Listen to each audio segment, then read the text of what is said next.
নমস্কার। ঠাকুরের লীলা কথার মধ্য দিয়ে ঠাকুর যে অনেক কথা বলেন আমরা কিন্তু বুঝতে পারি না। ঠাকুর বারে বারেই একটা কথা বলেছেন যে এই খাঁচাটাকে নিয়ে টানাটানি করেন কেন? শ্রীপটের মধ্যেও তো আমি সমানভাবে আছি। কিন্তু ওই যে আমাদের মন একেবারেই ছুটে যায়। আমরা কিন্তু বারে বারে ওই শ্রীদেহের পেছনেই কিন্তু আমরা ছুটে যাই। সে সময় তিনি যখন শ্রীদেহে ছিলেন তখন সমস্ত আশ্রিতজন এটাই করেছে। ঠাকুর বারবার করে বলেছেন যে এটার কোনো দরকার পড়ে না।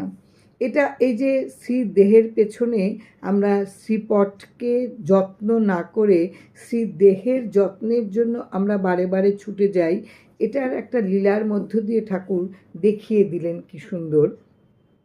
ঠাকুর তখন ঢাকায়, এবার ঠাকুর যেখানে আছে সেটা তো ব্রজধাম। তো এক আশ্রিত ভক্ত, তার স্ত্রী মারা গেছে, সে সংসারের সমস্ত দায়িত্ব তার মেয়ের হাতে দিয়ে সে যেখানে ঠাকুর আছেন সেখানে সে রোজ গিয়ে সকাল থেকে বসে থাকতো। এবার দিনের পর দিন এটা হওয়াতে কি হয়েছে, মেয়েটি তো ছোট্ট, তারও ইচ্ছে হয়েছে যে একটু ঠাকুরের কাছে যেতে।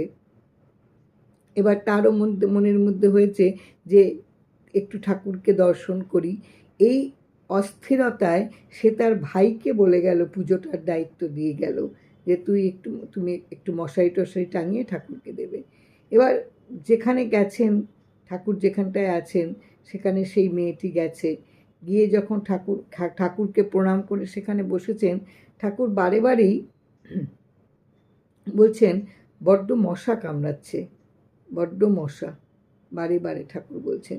এবার সবাই চারদিকে দেখছে, ঘরে তো কোথাও মশা নেই, তাড়াতাড়ি করে মশা মারার ধূপ দেওয়া হলো না, কিছুতেই কিছু হচ্ছে না, কিন্তু তার গায়ে চাকা চাকা হয়ে যাচ্ছে।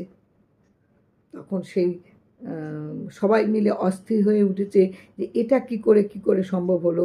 তখন মশা কামড়াইতেছে, ঠাকুর বলছেন। তখন ওই যে মানে সেখানে ঠাকুরের কাছে আছে, বলছে ঘরে তো কোনো মশা নাই ঠাকুর। তখন ওই যে দিদি এসছে, যে মেয়েটি, সে তখন তার ভাইকে বলল যে তুই কি ঠাকুরের যে শ্রীপট তাতে তুই মশারি টাঙাসনি? ভাই তখন বলছে যে না, আমি মশারিটা টাঙাতে ভুলে গেছিলাম।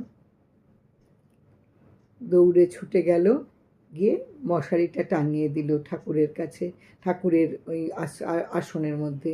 তো এই লীলাগুলির মধ্য দিয়ে তিনি বারে বারে প্রত্যেককে বুঝিয়ে দেন যে আমরা অকারণে ভিন্ন ভিন্ন জায়গায় ছুটে বেড়াই, অকারণে আমরা কিন্তু তার শ্রীদেহের দর্শনে আমরা অস্থির হয়ে উঠি।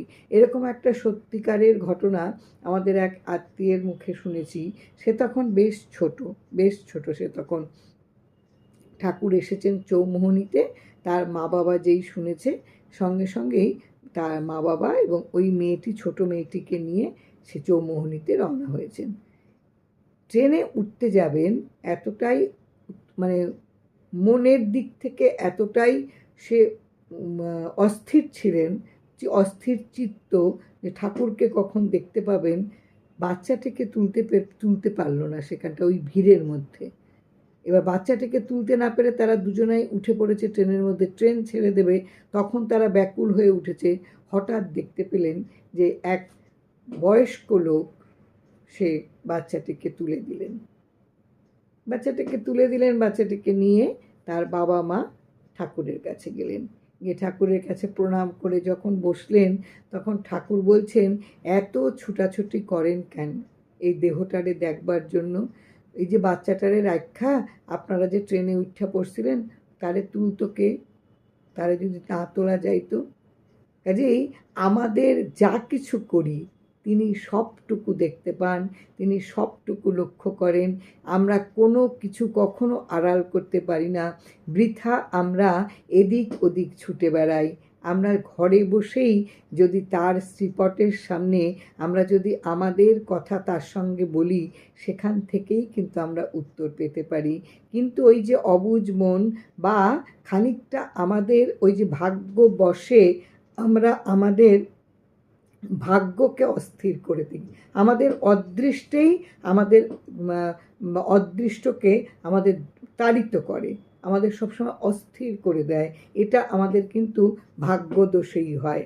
আমরা বুঝেও বুঝি না, আমরা জেনেও জানি না।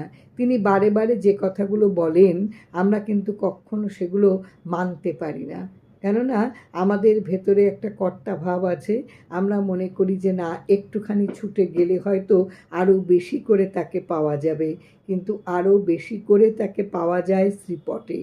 কেন, ওই যে বাচ্চাটির মন, তার বাবা যদি থাকতেন বাড়িতে, যদি ওই ঠাকুরের কাছে সবসময় গিয়ে না পৌঁছে বসে থাকতেন, তাহলে বাবা কিন্তু লক্ষ্য করতেন তার মেয়েটি ঠাকুরকে শয়ন ঠিক মতন দিয়েছেন কিনা।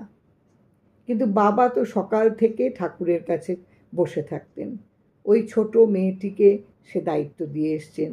মেয়েটিও তার এক সময় তার বিরক্ত লেগেছে যে এবার আমি একটু ঠাকুরের কাছে যাব। ঠাকুরের পুজোর দায়িত্ব দিয়ে গেল তার ছোট ভাইকে। সেও যে বড় ছোট, তারও গভীরতা কোথায় যে ঠাকুরের শ্রীপটে সে তো ফটো ভেবেছে, সেখানে যে ঠাকুর আছে সে তার বোধ কতটুকু, এই বোধটা তো তার নেই। শ্রীপটের সামনে দাঁড়ালে যে অনুভূতিটা হয়, এই অনুভূতি হবার মতন মন তো ওইটুকু শিশুর ভেতরে আসেনি। কাজে সেও ছুটেছে, দিদি ছুটে গেছে, সেও চলে গেছে ঠাকুরের ঘন্টায়। সে ভাবছে আমি তো স্বয়ং ঠাকুরের কাছেই এসেছি। ওখানে শ্রীপটে কি হচ্ছে না হচ্ছে সেটা তো দেখবার দরকার নেই, কিন্তু ঠাকুর লীলার মধ্য দিয়ে বুঝিয়ে দিলেন। ঘরে একটিও মশা ছিল না, কিন্তু ঠাকুরের গোটা গায়ে মশার কামড়ের লাল লাল দাগ। কোথায় মশা কেউ কিন্তু দেখতে পেল না। হঠাৎ করে মনে হলো, ননির দিদিরই মনে পড়েছে যে ভাই, ঠাকুরের মশারি টাঙিয়ে আসিসনি? বলল না।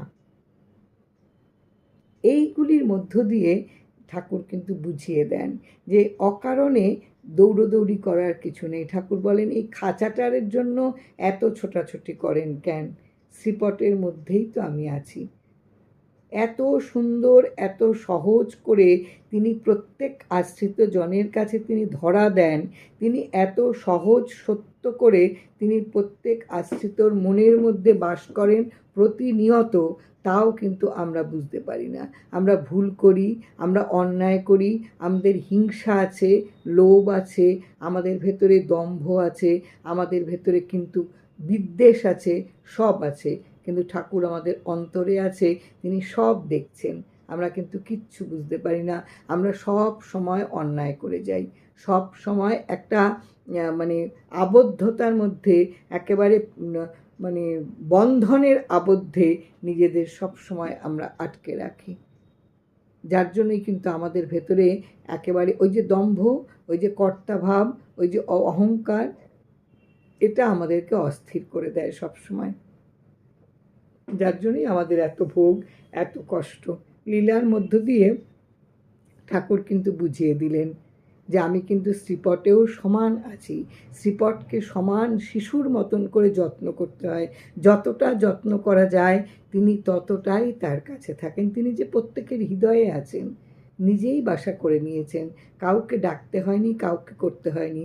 তার সন্তান কষ্ট পেলে সবচেয়ে আগে যে কষ্ট পায় তার থেকে তিনি বেশি কষ্ট পান। কাজেই এটা যদি আমরা বুঝতে পারি, এটা যদি আমাদের মনের মধ্যে আমরা লালন ভাবতে পারি যে আমরা এমন কোনো কাজ করব না যে আমার কষ্টের থেকেও আমার আরাধ্য দেবতা কষ্ট পাবে, তাহলে কিন্তু আমরা ওই যে ঠাকুর বলছেন যে তখন তুমি সত্যলোকে যাবে, তুমি আত্মরূপ দেখতে পাবে, তখন তোমার নিজের রূপটাকে তুমি দেখতে পাবে যে তুমি কি, তুমি দেখতে পাবে। কি অপূর্ব ঠাকুরের লীলা, এগুলো যদি আমরা প্রত্যেকে বুঝতে পারি খানিকটাও, তাহলেও কিন্তু আমাদের মননের অনেক পরিবর্তন হবে। জয় রাম, জয় রাম।